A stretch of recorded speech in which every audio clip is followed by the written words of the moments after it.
Melanie, can I talk to you for a moment?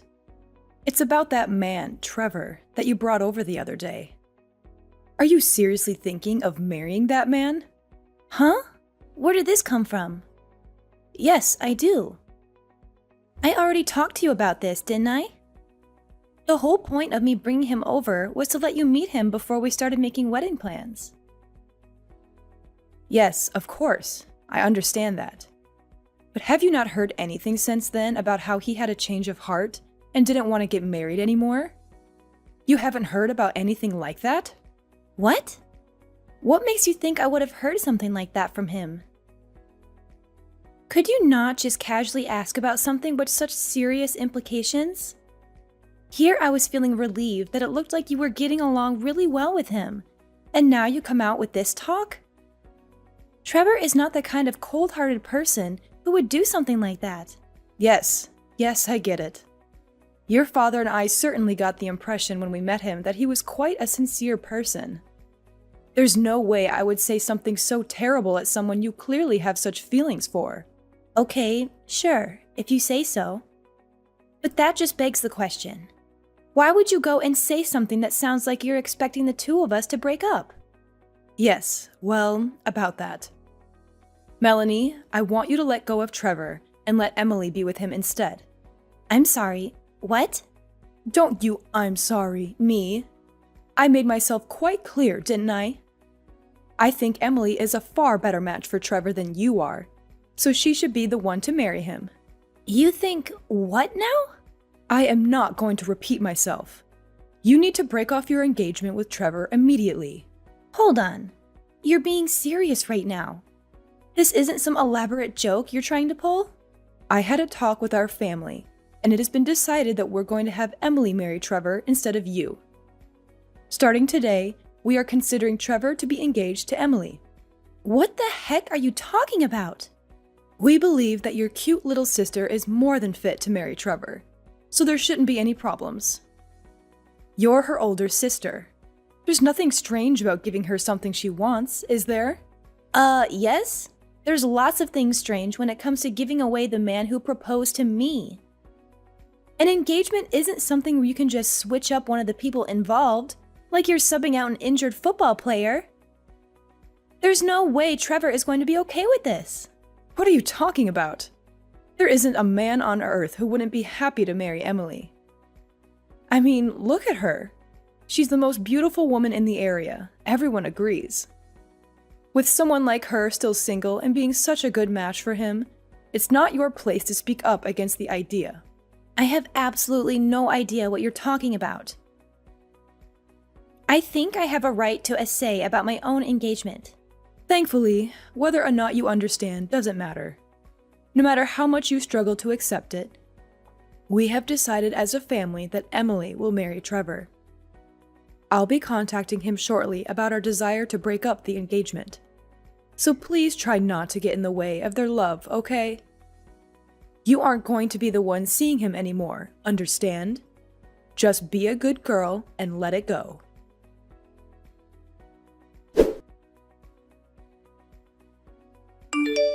Trevor, are you there? My family hasn't tried to bother you about anything, have they? Oh, Melanie, I was just about to contact you actually. Oh no. So someone's already talked to you, haven't they? Yes, they did. Your mother just sent me an extremely troubling message just a minute ago.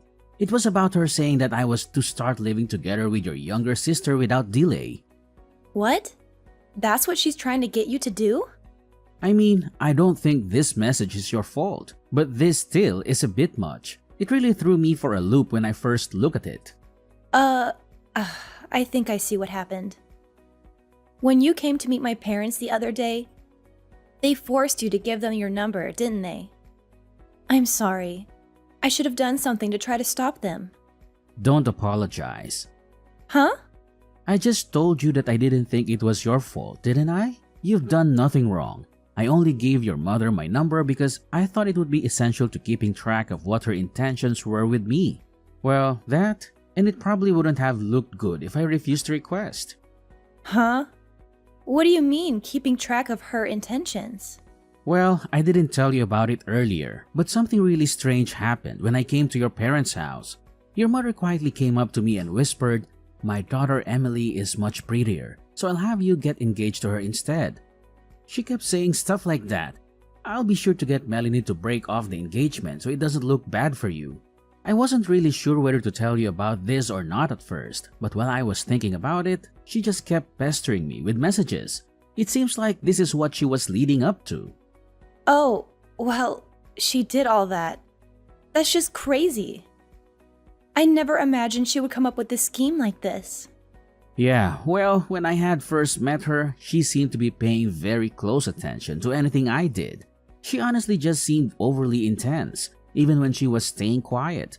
Even with that attitude though, I can't say I ever expected her to be planning to try to change the person I would marry until she whispered that to me.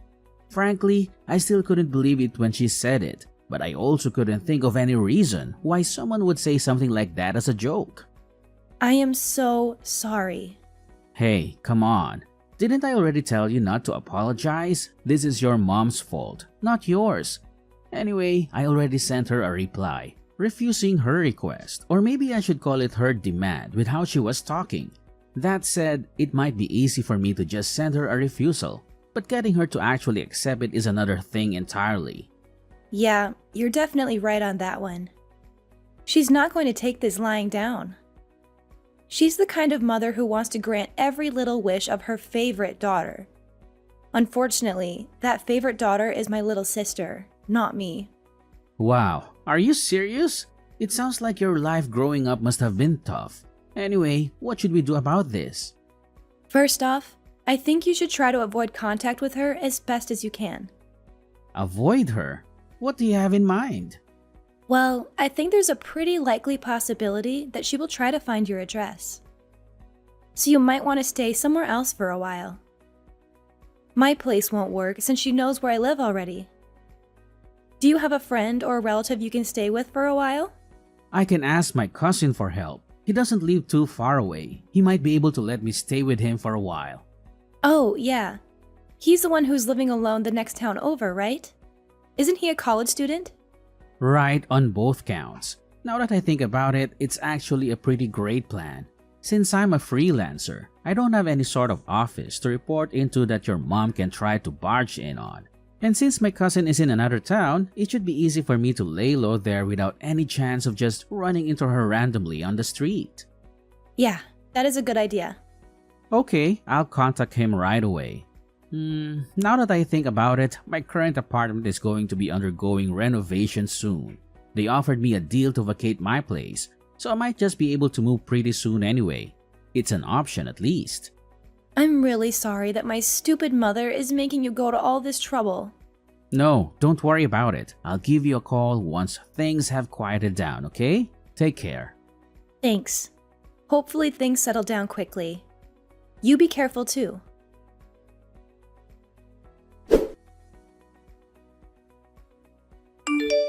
Hello, Melanie. It looks like you've managed to break off the engagement with Trevor. I'd say you deserve some praise for your understanding. You really have turned into a great older sister, haven't you? You finally learned to think about the happiness of your sister before yourself. What's this now? What are you talking about? I haven't broken off my engagement. What makes you think I have? Pardon me? Oh dear. Are you really still saying things like this? Don't tell me you've been up to no good behind my back. Just what are you scheming? I will never forgive you if you continue trying to steal Emily's happy life away. Okay, I am completely lost. What the heck are you talking about? For starters, Emily and Trevor have never even met each other, right? Even when I brought Trevor over to meet you, Emily was out with some friends or something, right? Well, yes. That day is still yet to come. But once that day comes, they'll be seeing each other all the time. So there won't be a problem. Once that day comes? Are you delusional? How rude. Look, when Trevor came to see us, your father followed him home to figure out where he lived. Oh, you did you? Nothing wrong with that. Nothing creepy at all, sure. Be quiet, I'm not finished. We sent Emily over there, and she should be introducing herself to him right now. Wait, are you serious? You actually tailed him home? What choice did we have? No matter how much we asked him, he just wouldn't tell us his address. How else were we going to find out? If Emily's going to start dating him, we would need to know his address. It's obvious that it falls to her parents to get that information, isn't it? What are you talking about? You are completely insane. None of this is anywhere near normal, let alone obvious. There you go with your rude remarks again. I thought it would be good to speak to you just in case, and it looks like I was right. Before you go trying to say anything, you should know that Trevor and Emily have already started dating. We even started having the two of them live together just 3 days ago. Having them live together? They have been hitting it off quite well. It looks like they've already started forging a deep bond. So you should just step aside and let it happen already. Ah, I see. Is that so? Well, yes, of course. You may not want to admit it to me, but I know you know how much better Emily is for him. Sure. Whatever. Okay, fine. So you won't need that monthly $2,000, right? Got it. Excuse me? What? $2,000 are you talking about? I'm not aware of anyone making monthly payments. Oh, don't tell me you've actually forgotten. Don't you remember? 7 years ago, Dad's old company went bankrupt. Sure, he got a new job pretty quickly. But if you remember, his salary was a pittance compared to his old job. That's why you asked me to send you $2,000 every month to make up for some of the income he lost. Did you really forget? Wait, what? You're telling me that you've still been doing that? That's been continuing these whole 7 years? Well, neither of you ever really talked to me about stopping, so I just kind of kept going along with it. I mean, sure, I felt like giving you $2,000 a month was going a bit overboard, but I knew that at the time Emily was hard at work at a private high school and learning from extra tutors too. I figured those extra expenses added up quite a bit, so I didn't really complain. I thought you'd tell me when you didn't need the money anymore. My job pays me well enough that even with that amount going out every month, I was far from destitute anyway. So I just quietly accepted it. Despite what you may think, I do actually care about Emily after all. Though, frankly, the number one reason I kept sending you the money was that I knew she would leave the house eventually. Once she was supporting herself, especially once she got married, I knew she could handle herself just fine. I just wanted to support her until then. Since she's leaving now, I figure that Dad's current income is enough to support just the two of you, isn't it? With Emily gone, there's not really any reason for me to keep sending you money anymore, is there? Wait, hold on a moment. If that's how it's going to be, then just wait. I'll bring Emily back here right away. Oh, what's that now? Look, it's fine if you don't want to break off the engagement with Trevor. I won't stop you, okay? So please don't stop sending us the money. Please, just keep sending it like you have up until now. Excuse me? I'm telling you, I'll contact Emily right away. So please, keep sending us the money.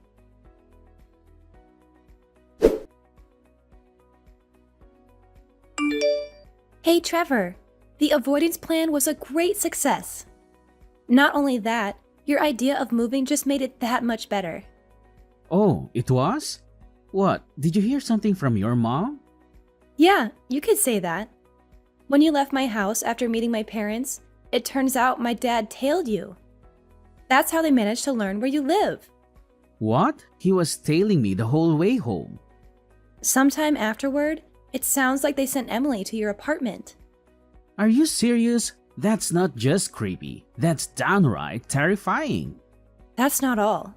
Mom told me that Emily had started living with you a few days ago. Wait, she said what? No. I haven't so much as seen her. She's not living with me. Relax, I know. I was certain that wasn't actually the case. Though, now that I think about it, if Mom were to have actually sent Emily to your apartment, where is she now? Wait, hold on. Is something wrong? I just got something from Emily. Apparently, she just called me. That's surprising. I don't remember the last time she actually called me. When I call her, she just doesn't respond. She might be calling because of this whole incident. Why didn't you call her back? Good idea. I'll give her a call. I'll talk to you later.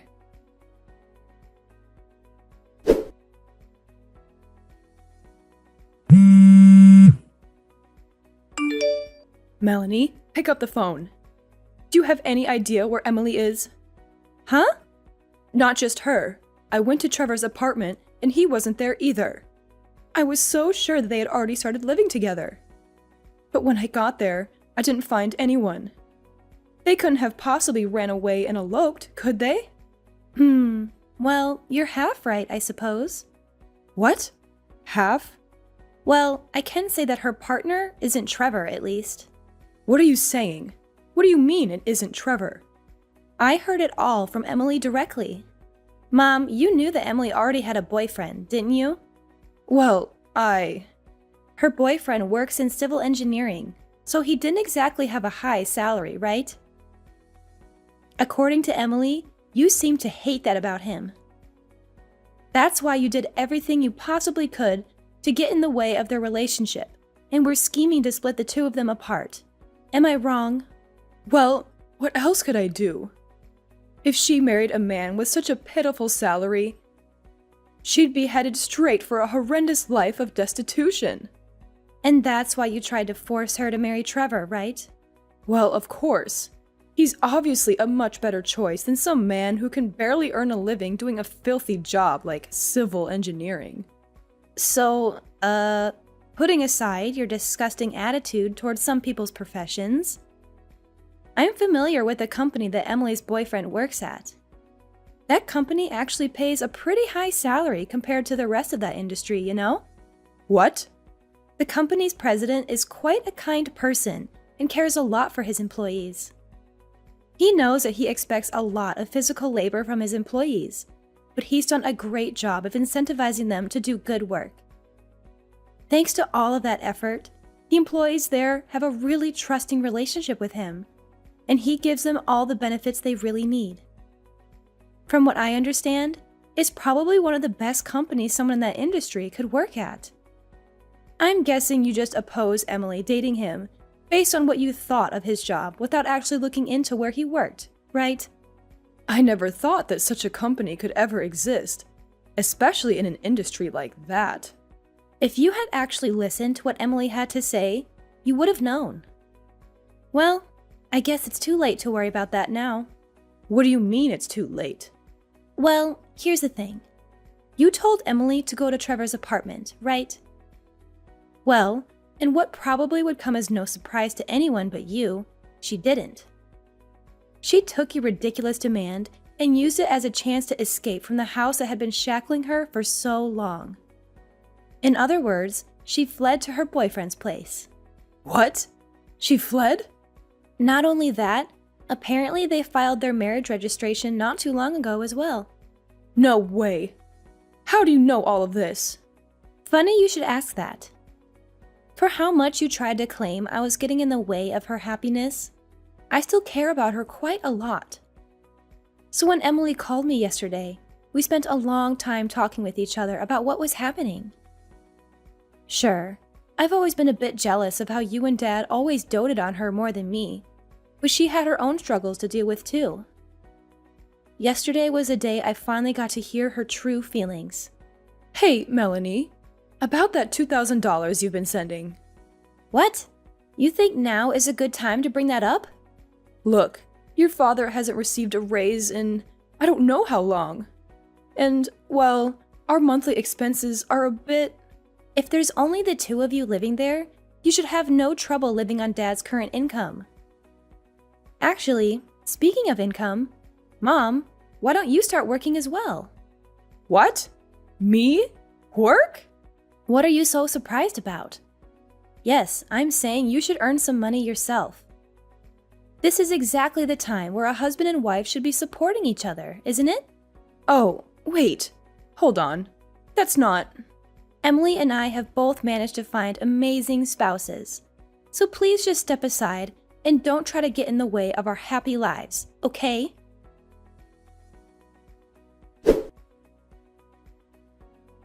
A few days later, my mom and dad apparently got divorced with the loss of the extra money from me. Dad was starting to feel the effects of his meager salary. However, he also felt indebted to his current job. He felt like he couldn't let Mom know about it and was hoping she would start working to help support the two of them. But she wasn't budging. He was already feeling doubts about her due to her lack of support when he found out about her selfish attempt to control who Emily and I married. Upon hearing that, it was the last straw for him. Shortly afterward, I received a message from him, and I think Emily did too. It was a thorough apology for everything that happened to us, and an announcement that he had divorced Mom. And so our family was effectively broken up for good. Though it's not like we don't talk to each other. Emily, Dad, and I have a group chat that we use to tell each other about recent events in our respective lives. As for Mom, though, she no longer had a place to call home anymore. She had a number of relatives, but she hadn't spoken with any of them for a very long time, so she didn't have anyone she could depend on. It sounds like she's finally starting to understand how difficult it is to live on her own. Now it seems she's lamenting over having to work a job with very low pay and is living a life full of sorrow and tears.